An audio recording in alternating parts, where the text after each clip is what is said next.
B. 2025, année électorale sur la scène municipale où plus de 8000 postes seront à combler. On a beaucoup parlé du climat social, des enjeux, de la vague de démissions auprès de certains élus. Et il y avait un gros dossier en fin de semaine dans les pages du journal, justement sur le climat social et les difficultés rencontrées là, par plusieurs élus municipaux.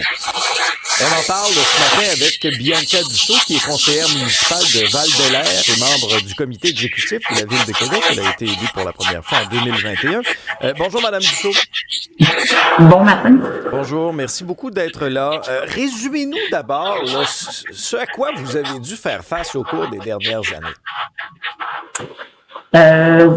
Premièrement, moi, depuis 2017, j'étais agente de recherche ici pour des élus à la Ville de Québec. Donc, j'ai pu voir le climat. Là, c'est pas nouveau depuis 2021. Mais à mon élection en 2021, par exemple, j'ai pu me rendre compte assez facilement qu'il y avait vraiment une vague d'intimidation là, pour les élus. Aussitôt qu'il y avait une décision qui était prise, aussitôt qu'il se passait quelque chose ou qu'il ne se passait pas quelque chose sur les réseaux sociaux, ça devenait complètement l'enfer. Parce que il y a une ligne quand même à ne pas franchir entre critiquer le travail d'un élu, remettre en doute certaines décisions. Mais là, quand on s'attaque personnellement, que ce soit avec des insultes, des menaces, des commentaires misogynes, et c'est là que je dis il y a une ligne à ne pas franchir. On a un exemple à l'écran notamment là, de propos orduriers. C'est le genre de message que vous receviez. Est-ce que ça venait toujours des mêmes personnes? Est-ce que... Ce genre de personnes-là se cachent derrière des comptes anonymes et ils se cachent aussi derrière des faux comptes. Fait qu'ils sont très, très durs à venir rechercher par la suite. Là. On ne sait pas de qui ça vient. Est-ce que ça vient de certains militants de d'autres partis? Est-ce que ça vient vraiment de vrais citoyens? Parce que présentement, sur le terrain, je reçois absolument rien, puis la majorité des élus non plus. C'est vraiment, ça se passe par courriel, ça se passe... par les réseaux sociaux, que ce soit Twitter ou Facebook, ou quoi que ce soit. Comment vous avez vécu ça? Vous, mettons, personnellement? Là? Ben, c'est sûr que, comme élu, on se lève pas le matin en disant comment je vais faire suivre ma population. T'sais, on veut être aimé, on veut bien faire notre travail. Fait que c'est clair qu'au début, il y a un clash. Là. On se dit, voyons, on n'a pas été élus pour recevoir ce genre de propos-là. Puis c'est sûr que vous en recevez vous aussi au niveau des médias. Là, vous êtes pas, on n'est pas un monde si à part que ça. Mais oui, il y a eu des vendredis, ça a été plus tard que d'autres, là, avec les enfants, avec la famille, avec le conjoint ou n'importe quoi. Puis ça vient jouer dans la vie personnelle, c'est sûr.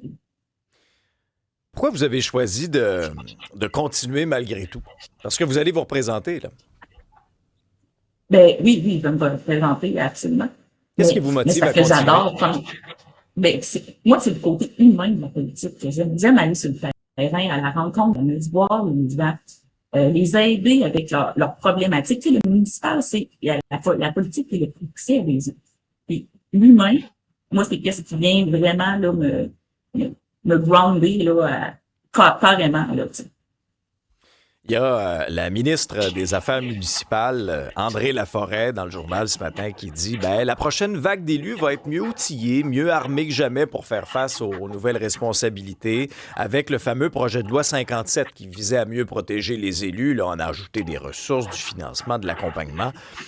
Vous sentez-vous réellement mieux outillé là, sur le terrain? Sincèrement, quand j'ai entendu les propos de la ministre Laforêt et autant ceux de l'UMQ, oui, il y a des mesures qui ont été mises en place qui n'existaient pas avant. Clairement, on a fait un pas dans la bonne direction. Mais est-ce que c'est assez? On peut pas s'assurer là-dessus en disant j'ai fait quelque chose, puis maintenant tout est correct, puis on laisse ça aller. Là. Il y a vraiment encore à faire. C'est dur de venir chercher ces personnes-là, de pouvoir les mettre en accusation. Il faut monter un méchant dossier. Là. Puis, je parle pas de 5, 6...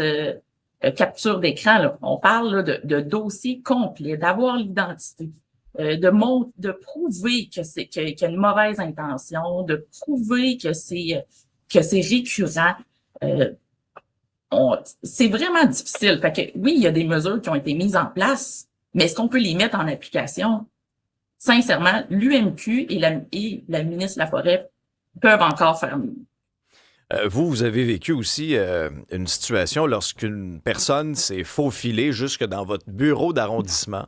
Racontez-nous ce qui s'est passé, puis est-ce qu'il y a eu des conséquences pour cet individu-là?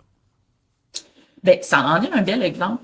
Dans le fond, il y avait une personne qui faisait l'entretien du bureau qui a tout simplement passé probablement là, une serviette sur la poignée de porte, puis ça l'a débarré la porte en tant que telle. Il y a une personne qui s'est infiltrée un dimanche fin d'avant-midi dans mon bureau, un dimanche matin, un dimanche en fin d'avant-midi. Puis, tout simplement, là, il a ouvert tous les tiroirs, les armoires, il a fouillé.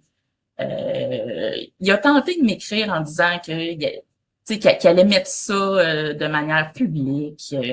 Là, j'ai dû faire envoyer la police. Là, vous le savez, le chef de cabinet a été mis au courant.